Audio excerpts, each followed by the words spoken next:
안녕하세요, 상식입니다. 우리는 누구나 나이가 들수록 신체의 변화를 경험합니다.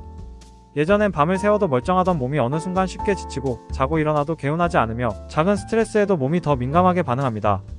이런 변화는 단지 늙어서 생긴 것이 아니라 그동안의 생활 습관과 몸을 사용하는 방식이 누적된 결과입니다. 오늘 이야기할 주제는 바로 이 누적된 습관 중에서 우리가 가장 일상적으로 접하면서도 제대로 점검해보지 않았던 한 가지 커피에 대한 이야기입니다. 커피는 이제 단순한 음료가 아니라 생활의 일부가 되었습니다. 아침마다 커피 한 잔으로 하루를 시작하고 점심 식사 후에도 습관처럼 찾게 되며 누군가를 만날 때도 자연스레 커피를 곁들입니다. 하지만 우리는 그 커피가 우리 몸에 어떤 영향을 주는지, 특히 중장년 이후에 몸에 어떤 작용을 하고 있는지에 대해 얼마나 잘 알고 있을까요?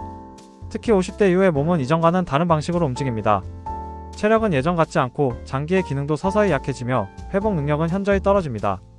그런데도 우리는 젊었을 때와 똑같은 방식으로 커피를 마시고 그것이 가져오는 자극을 당연하게 받아들입니다. 그러나 문제는 바로 거기에 있습니다. 몸은 변했는데 습관은 그대로인 상태, 이 격차가 신체적 부담으로 이어지고 결국 노화의 속도를 앞당기는 원인이 되기도 합니다. 1. 변화하는 몸 그리고 무심한 습관. 50대 이후에 몸은 눈에 띄게 바뀌기 시작합니다. 피부는 탄력을 잃고 근육량은 줄어들며 호르몬 분비도 불규칙해집니다. 그런데 외적으로 보이는 변화보다 더 중요한 것은 내부 장기의 변화입니다. 심장은 조금 더 천천히 뛰고 간은 해독 기능이 줄어들며 위장은 더 예민해지고 신경계는 피로에 더 쉽게 반응하게 됩니다. 몸 전체의 에너지 흐름이 예전만큼 유연하지 않고 조금의 자극에도 반응이 크고 회복은 느려집니다. 이러한 신체적 조건 위에 자극성 음료인 커피가 반복적으로 들어오면 어떤 일이 생길까요? 커피는 많은 분들이 기운이 나서 정신이 맑아져서 습관이라서 마신다고 말씀하시지만 그 안에 있는 카페인과 여러 산성 물질은 신체 기능이 이미 저하된 상태에서 상당한 부담을 줄 수 있습니다. 게다가 커피는 일시적인 각성과 집중을 유도하지만 그 효과는 지속적이지 않습니다. 오히려 몸이 회복할 시간을 뺏기고 신체 리듬이 깨지는 결과를 가져옵니다. 2. 기운이 나는 느낌의 진실. 많은 분들이 커피를 마시면 피로가 줄고 집중력이 생긴다고 말합니다. 그래서 하루 일과를 시작할 때는 물론이고 졸릴 때나 힘들 때마다 커피를 찾게 됩니다. 하지만 이 기운이 나는 느낌은 사실상 착각에 가깝습니다. 우리 몸에는 아데노신이라는 물질이 있습니다. 이 아데노신은 신체가 피곤할 때 분비되며 이제 좀 쉬자는 신호를 뇌에 보냅니다. 그런데 커피에 들어있는 카페인은 이 아데노신의 자리를 가로채면서 피로를 느끼지 못하게 만듭니다. 즉 피곤한데 피곤하지 않은 것처럼 느끼게 하는 것, 이것이 커피의 작용 원리입니다. 문제는 이 착각이 반복되면 몸은 쉬지 못하고 누적된 피로는 점점 커지게 됩니다. 특히 회복력이 떨어진 중장년층의 경우 이런 식의 피로 누적은 근육, 면역, 소화 기능까지 광범위하게 영향을 미치며 노화를 촉진시킵니다. 그리고 우리는 어느 순간 왜 이렇게 피곤하지? 왜? 아침이 더 힘들지? 같은 질문을 스스로에게 던지게 됩니다. 하지만 정작 원인이 습관처럼 마시던 커피일 수 있다는 생각은 잘하지 않지요. 3. 위장부터 시작되는 파괴. 중장년이 되면 위장도 예전만큼 튼튼하지 않습니다. 위산은 줄어들거나 과도하게 분비되기도 하고 점막은 약해지며 음식물을 소화시키는 능력도 떨어지게 됩니다. 이때 커피처럼 산도가 높은 음료를 자주 마시면 위장에 큰 자극을 주게 됩니다.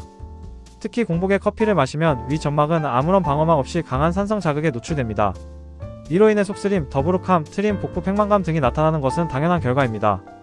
문제는 이런 자극이 반복되면 위 점막은 점차 얇아지고 손상되어 만성 위염이나 역류성 식도염으로 이어질 수 있다는 점입니다. 특히 믹스커피나 라떼처럼 우유와 크림, 당분이 섞인 커피는 위 내부에 잔류하면서 위산과 섞여 더 많은 자극을 유발합니다. 또 달달한 맛 때문에 쉽게 섭취되지만 그 안에는 혈당을 급격히 올렸다가 떨어뜨리는 작용도 있어 몸의 에너지 균형을 무너뜨리기도 합니다.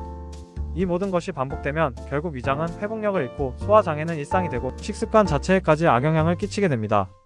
그리고 이런 변화는 단지 위장의 문제로 끝나는 것이 아니라 노화 전반을 가속화시키는 배경이 됩니다. 4. 습관일까 의존일까? 커피를 마시지 않으면 무기력해지고 집중이 안되고 심지어 두통이 온다고 말씀하시는 분들이 많습니다. 처음엔 단순한 기호로 시작했지만 어느새 마시지 않으면 하루가 불편한 상태, 이것이 바로 의존입니다. 커피는 기분을 좋게 만드는 물질인 도파민의 분비도 유도합니다. 그래서 마시면 기분이 좋아지고 활력이 생기는 느낌이 들지요. 그런데 이 도파민 자극 역시 자주 반복되면 기분의 기준점이 커피에 의해 설정됩니다. 즉 예전에는 가벼운 산책이나 햇살만으로도 기분이 좋아졌던 사람이 이제는 커피를 마셔야만 기분이 안정되는 상태로 바뀌는 것입니다. 이로 인해 우리의 감정 조절 능력은 점점 퇴화되고 외부 자극에 의존하는 패턴이 고착됩니다. 무엇보다 위험한 점은 이렇게 생긴 의존이 정신적 중독으로 이어지면 몸의 불편함을 느끼면서도 스스로 끊을 수 없게 된다는 사실입니다. 커피를 줄이면 두통이 오고 졸림이 심해지며 일상생활이 어렵다고 느끼는 것, 이는 단순한 불편함이 아니라 이미 중독의 징후일 수 있습니다. 5. 커피 없이 하루를 시작할 수 있습니까? 우리는 매일 아침 수많은 사람들이 테이크아웃 커피를 손에 들고 출근하는 모습을 봅니다. 그중 많은 사람들은 이걸 안 마시면 하루가 안 돼요 라고 말합니다. 하지만 조금만 더 생각해보면 이건 단순한 선택이 아니라 사회적으로 허용된 중독 구조입니다. 자본주의 사회는 끊임없이 생산성과 효율성을 요구합니다. 그 과정에서 커피는 합법적인 자극제로서 자리를 잡았고 소비자들은 기꺼이 그것에 몸을 맡기게 되었습니다. 커피는 상품입니다. 그리고 그 상품은 중독성, 반복성, 즉각적인 효과라는 세 가지 조건을 충족시키며 자본주의가 원하는 방향으로 소비자들을 이끌어갑니다. 그 결과 몸은 더 피곤해지고 정신은 더 지치지만 우리는 여전히 그 한 잔에 의지하며 살아가고 있습니다. 지금까지 커피가 중장년 이후 신체 변화에 어떤 영향을 미치는지, 특히 그 시작점에서 어떤 경고 신호들이 나타나는지를 살펴보았습니다. 이제 우리는 커피를 단지 기호식품이 아닌 몸과 마음의 리듬을 바꾸는 자극제로서 다시 바라봐야 할 시점에 와 있습니다. 다음 편에서는 이 서론에 이어 커피가 정신 건강과 수면, 그리고 자본 시스템 속 소비 구조에 어떤 영향을 미치는지를 본격적으로 알아보겠습니다. 1. 중장년 이후 변화하는 몸, 그리고 커피의 개입. 50대를 지나면서 우리 몸은 여러 면에서 새로운 국면을 맞이하게 됩니다. 그동안 몸을 지탱해 주던 생리적 균형이 서서히 흐트러지고 예전처럼 금방 회복되지 않는 느낌이 강해지기 시작하죠. 쉽게 피로가 쌓이고 무언가를 먹으면 소화가 오래 걸리며 잠을 자도 개운하지 않은 날이 많아집니다. 하지만 이러한 변화를 명확히 인지하고 대처하는 사람은 많지 않습니다. 대부분 나이 들어서 그런 거지라고 넘기며 익숙한 일상을 그대로 이어갑니다. 이러한 변화 중 가장 큰 특징은 몸 안의 흐름이 느려지고 섬세해진다는 점입니다. 혈액이 온몸을 도는 속도가 늦어지고 체액이 순환하는 과정에도 마찰이 많아집니다. 에너지를 생성하고 순환시키는 신체의 능력 자체가 줄어들면서 기운, 혈액, 수분의 흐름이 조화롭지 않게 되는 겁니다. 이 흐름의 깨짐은 단순한 피로나 무기력으로만 그치지 않습니다. 면역력 저하, 체온 조절 문제, 불면, 소화 장애 등 다양한 형태로 나타납니다. 이런 시점에 커피는 자주 등장합니다. 익숙하게 마셔오던 커피 한 잔이 이제는 몸을 더 무겁게 하고 복부를 답답하게 만들며 속을 쓰리게 할 수도 있다는 사실을 인지하지 못한 채 계속해서 마시게 되는 것이죠. 특히 커피는 위와 식도 사이의 밸브 역할을 하는 괄약근을 이완시키는 특성이 있습니다. 이로 인해 식사 후 커피를 마시면 위 안의 내용물이 식도로 역류하는 현상이 더 쉽게 나타납니다. 복부가 더부룩해지고 트림이 자주 나오는 것도 이와 관련이 깊습니다. 50대 이후에는 이런 작고 불편한 증상이 오래 이어질 경우 쉽게 만성 질환으로 발전할 수 있습니다. 단순한 습관이지만 커피는 몸에 맞지 않게 작용할 때 건강을 해치는 불씨가 될 수 있다는 점을 간과해서는 안 됩니다. 2. 커피는 왜 기분이 좋아지는 것처럼 느껴지는가? 커피를 마시면 대부분의 사람들은 정신이 맑아지고 몸이 가벼워지는 것 같은 느낌을 받습니다. 그래서 피곤할 때, 졸릴 때, 집중이 안 될 때마다 손이 가는 것이 커피입니다. 하지만 이 현상은 커피가 에너지를 보충해주는 것이 아니라 뇌의 피로 신호를 일시적으로 차단해주는 데서 비롯됩니다. 우리 몸은 활동을 계속하면 피로물질이 쌓이고 이로 인해 뇌에서는 쉬어야 한다는 신호를 보냅니다. 이 역할을 하는 것이 바로 아데노신이라는 생체물질입니다. 그런데 커피에 들어있는 카페인은 이 아데노신이 붙어야 할 뇌의 수용체를 먼저 차지해버립니다. 피로를 느껴야 할 타이밍에 뇌는 그것을 감지하지 못하고 오히려 계속해서 활동하라는 신호를 보내게 되는 것이죠. 그 결과 사람들은 정신이 들었다, 기운이 난다고 느끼지만 사실은 몸의 경고등이 켜졌음에도 그것을 보지 않도록 눈을 감고 있는 상태인 셈입니다. 더 큰 문제는 이 상태가 반복되면 뇌는 혼란을 막기 위해 수용체의 개수를 늘립니다. 즉 예전보다 더 많은 카페인이 있어야 같은 효과를 낼 수 있는 몸이 되어버리는 겁니다. 이것이 바로 커피가 없으면 일할 수 없다는 말의 배경입니다. 실제로는 몸이 너무 피로해 쉬어야 하는 상태임에도 커피의 작용으로 그것을 느끼지 못한 채 일을 계속하는 구조가 만들어집니다. 이로 인해 피로가 해소되지 않고 누적되며 결국에는 만성적인 무기력과 집중력 저하로 이어질 수 있습니다. 게다가 이 과정에서 카페인 의존이 심화되면 커피를 끊거나 줄였을 때 두통, 졸림, 불안감, 집중력 저하 같은 금단 증상이 나타납니다. 이런 상태가 되면 커피는 더 이상 단순한 음료가 아니라 정신적 생리적 의존성을 가진 자극제로 작용하게 됩니다. 3. 위장을 자극하고 손상시키는 커피의 영향. 중장년층의 위장은 젊을 때보다 훨씬 예민하고 회복력이 떨어집니다. 오랜 세월 동안 쌓여온 식습관, 약물 복용, 스트레스, 음주 등으로 인해 위 점막은 얇아지고 위산에 대한 저항력도 줄어들게 됩니다. 여기에 커피가 더해지면 문제는 더 복잡해집니다. 커피는 대표적인 산성 음료입니다. 산도가 높아 위산의 분비를 자극하고 동시에 위벽을 보호하는 점액 분비는 억제하는 경향이 있습니다. 이 두 가지 작용이 겹치면 위산은 늘어나는데 방어막은 줄어든 상황이 되는 것입니다. 이로 인해 속쓰림, 소화불량, 트림, 복부 팽만 등이 빈번하게 발생합니다. 특히 아침 공복에 커피를 마시는 습관은 위 점막에 직접적인 손상을 줄 수 있습니다. 또한 식사 후 커피를 마시는 습관도 위장 건강에는 좋지 않습니다. 식사가 끝나고 위에 음식물이 남아있는 상태에서 커피를 마시면 커피의 자극으로 위의 연동운동이 과도하게 일어나고 이로 인해 복부 팽만감과 불쾌감이 더 심해질 수 있습니다. 게다가 커피가 위장 내에서 오래 머물면 위산과 함께 위 내벽을 자극하게 되어 위염, 위궤양, 역류성 식도염으로 이어질 수 있는 위험이 있습니다. 여기에 라떼나 믹스커피처럼 크림이나 우유, 당분이 첨가된 커피는 또 다른 문제를 유발합니다. 이런 커피는 입맛에는 부드럽고 달콤하게 느껴지지만 위장 내부에서는 끈적끈적한 잔류물을 남깁니다. 이 잔류물은 위 속에서 천천히 분해되며 위산과 함께 작용해 위 점막을 자극하고 배출 속도를 느리게 만듭니다. 이로 인해 더부룩함이 오래가고 트림이나 복부 팽만이 자주 나타나는 것입니다. 또한 믹스커피에 들어있는 설탕은 혈당을 빠르게 올렸다가 급격히 떨어뜨리는 작용을 하기 때문에 일시적인 각성 후 심한 피로감과 무기력감을 유발할 수 있습니다. 이는 혈당 조절이 원활하지 않은 중장년층에게 매우 위험한 패턴이며 당뇨병 초기 증상과도 밀접한 관련이 있습니다. 4. 감정과 감각을 조작하는 음료, 커피의 그림자. 많은 분들이 커피를 마시는 이유 중 하나는 기분이 좋아진다는 경험입니다. 피곤할 때 한 잔, 우울할 때 한 모금, 뭔가 일이 풀리지 않을 때 자동으로 손이 가는 커피. 이처럼 커피는 단순한 음료 이상의 역할을 하고 있습니다. 그런데 이 기분이 좋아지는 현상은 실제로 우리의 감정 시스템이 직접적인 자극을 받고 있다는 신호일 수도 있습니다. 커피에 들어있는 카페인은 중추신경계를 자극해 도파민 분비를 일시적으로 증가시키는 역할을 합니다. 도파민은 뇌가 쾌감을 느낄 때 분비되는 신경물질로 어떤 행동이 기분 좋다는 감정을 만들어냅니다. 문제는 이 쾌감이 인위적으로 발생했다는 점입니다. 즉 실제로 기쁜 일이 있어서 기분이 좋아진 것이 아니라 카페인이라는 물질이 뇌를 자극해 마치 그런 것처럼 기분이 상승한 것처럼 착각하게 만드는 것입니다. 이런 자극이 자주 반복되면 뇌는 외부 자극 없이는 감정을 일으키기 어렵게 되는 방향으로 적응하게 됩니다.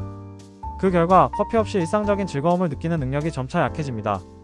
사소한 기쁨, 일상적인 만족, 자연스러운 여유가 사라지고 점점 더 강한 자극을 요구하게 되는 것이죠.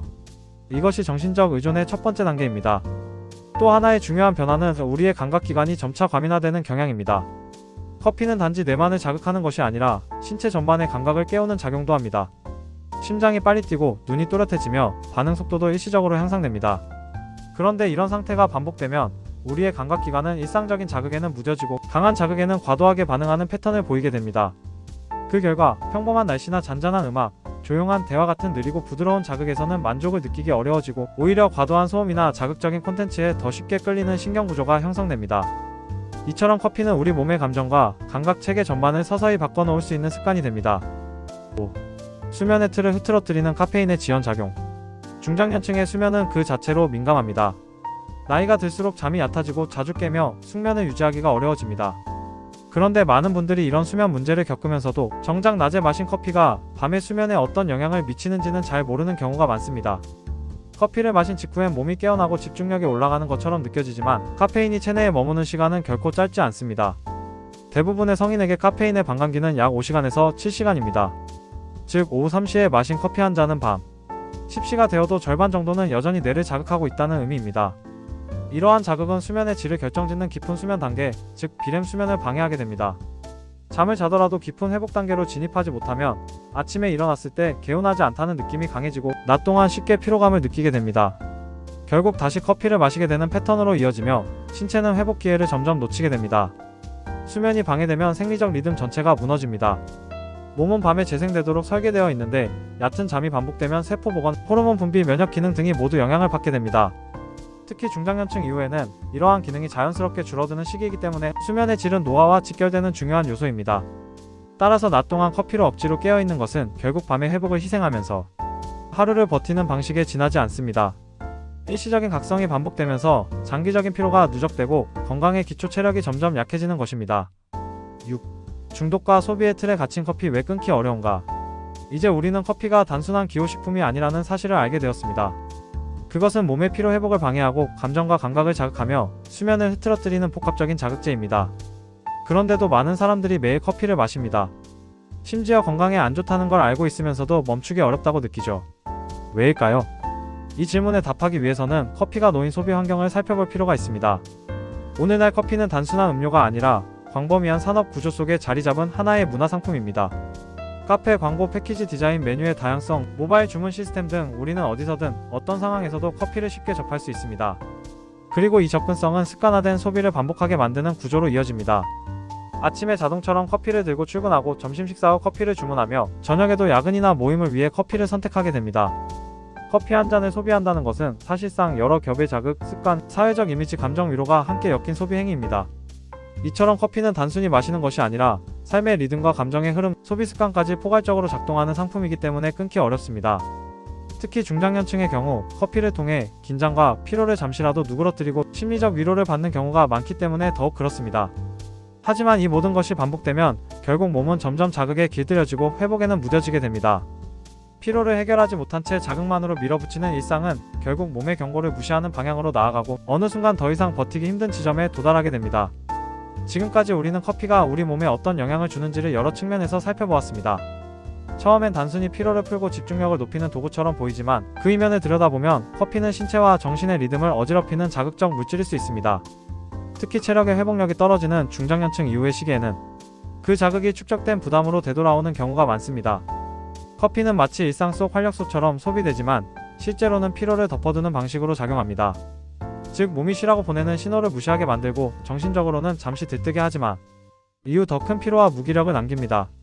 이런 작용이 반복되면 어느 순간부터는 커피 없이는 하루를 시작하거나 유지하기 어려운 상태에 이르게 됩니다.